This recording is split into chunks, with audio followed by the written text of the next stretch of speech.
Okay, this is going to be a video in which I quickly go over the SA4 guidelines. The bulk of this time I'm going to spend showing you some sample essays, giving you an idea of what works and what doesn't for these types of topics.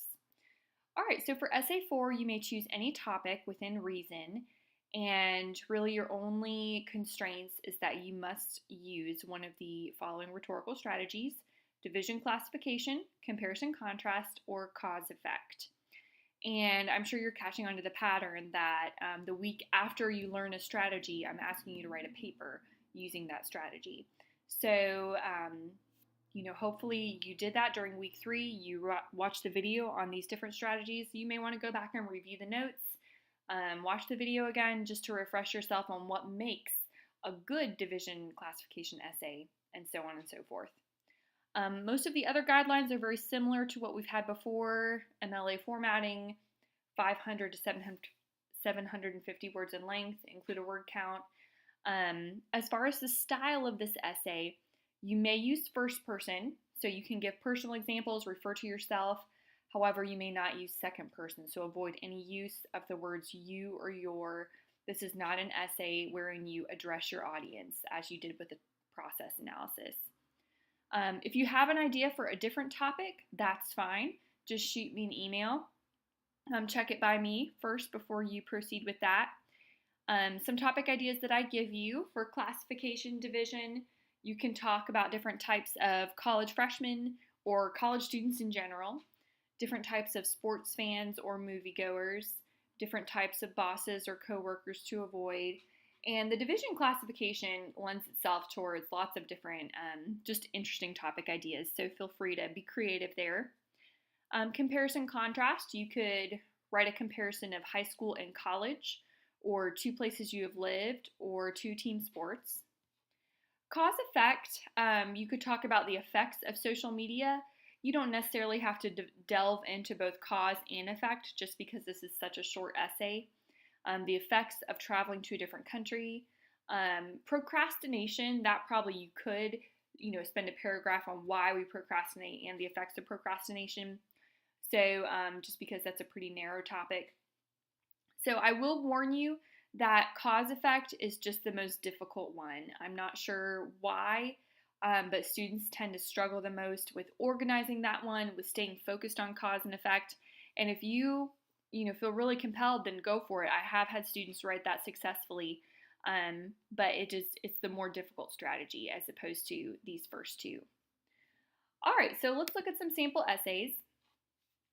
And this first sample, Camp Counseling 101, is an example of a classification division essay. So I'm not going to read the whole thing. As I did before, you can pause the video and read it. I will read you this. Introduction is really good. It talks about this whole idea of camp counseling. The thesis statement here is very good.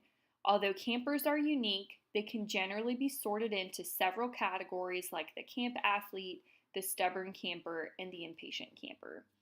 And so mapping your main points in a classification essay works really well. It just makes sense. Your whole essay is about putting people into categories or things into categories, and so naming those categories in your thesis statement is good. All right, I will read you one paragraph here. The first type of camper is the camp athlete, otherwise known as the anything you can do, I can do better kid. This category is commonly dominated by the male species. All counselors pray for kids to be enthusiastic and involved, but this camper's tendency is to overindulge.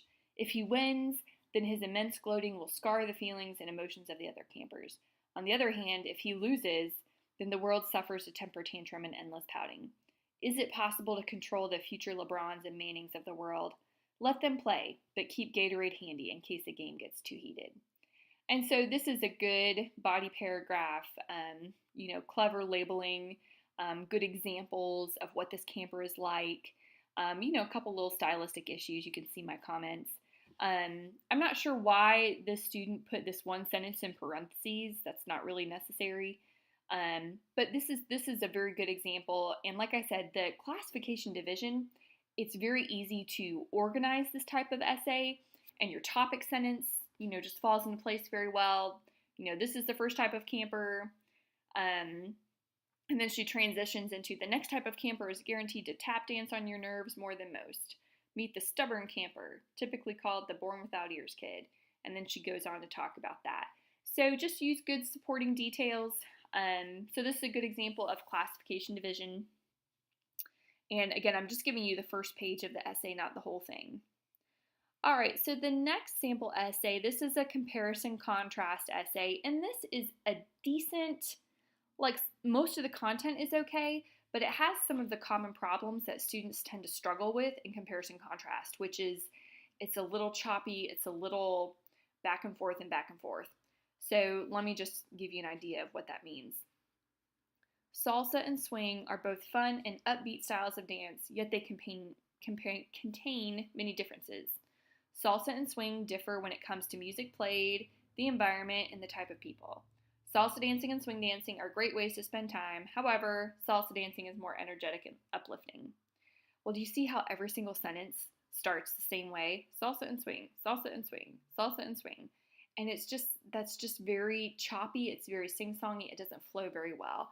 Her thesis statement is also not placed in the right place, and you really don't need to preview your main points, as that you can see my comment up here. Intro should be more general. So first she talks about, and her elements of comparison are pretty good. She talks about the type of music and, gives examples of both. She just needs more transition words, I almost said contrast words, more transition words between her sentences, so it's just not so choppy. Salsa, 10. Salsa is the type. Swing, on the other hand. Salsa music consists. Swing is more. Like, it's just very choppy if you begin every sentence the same way. And then she talks about the location, the environment.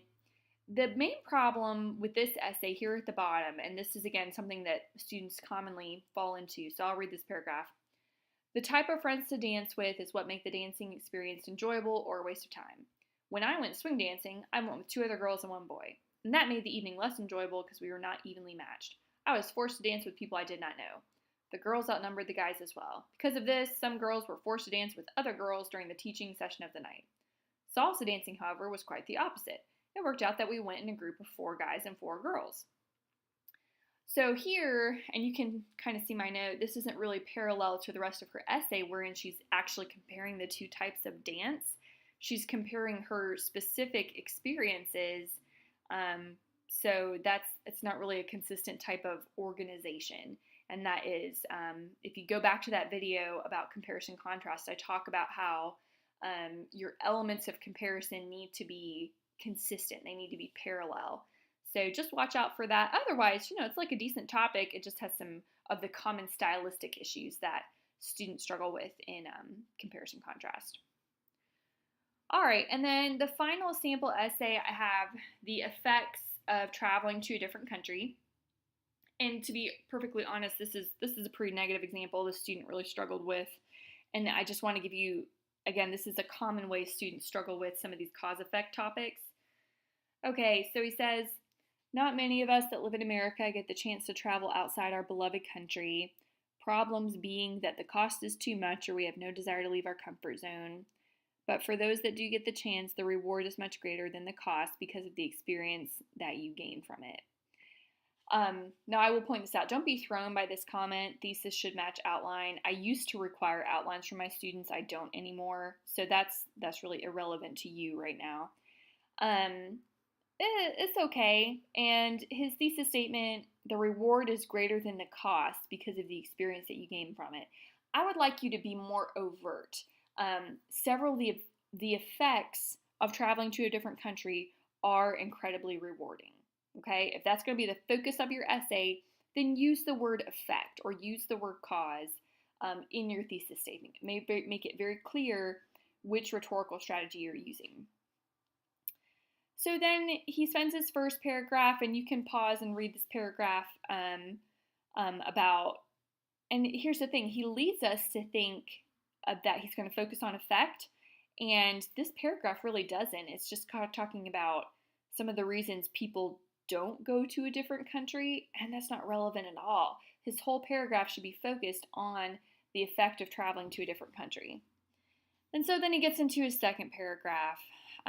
One story particular, that's a problem, was about Honduras. He was traveling for a mission trip to build a new building for an orphanage for young girls. This was his first trip ever leaving the country, and he didn't know what to expect. Now, let me just pause here.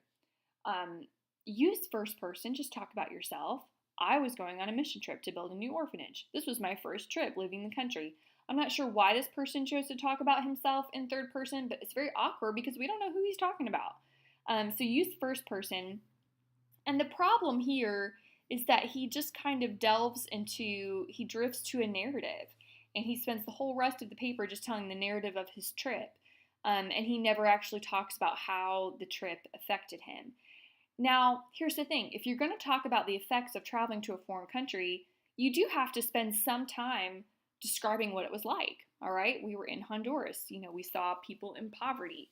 But then you have to, within that paragraph, be like, the main way this affected me is that it made me grateful for what I have at home. I'm so grateful for my parents because of the contrast between these orphan children who have no one to care for them and the fact that God gave me, loving parents or gave me a better environment to grow up in. So focus on effect. Don't just get so caught up in the narrative that you don't discuss the effects. So again, this is not a great example, but I really wanted to show you the ways in which students tend to struggle with these types of essays. So please let me know if you have questions. I'm always happy to look at a rough draft. You're welcome to email that to me and I can give you some feedback on it. And good luck with Essay 4.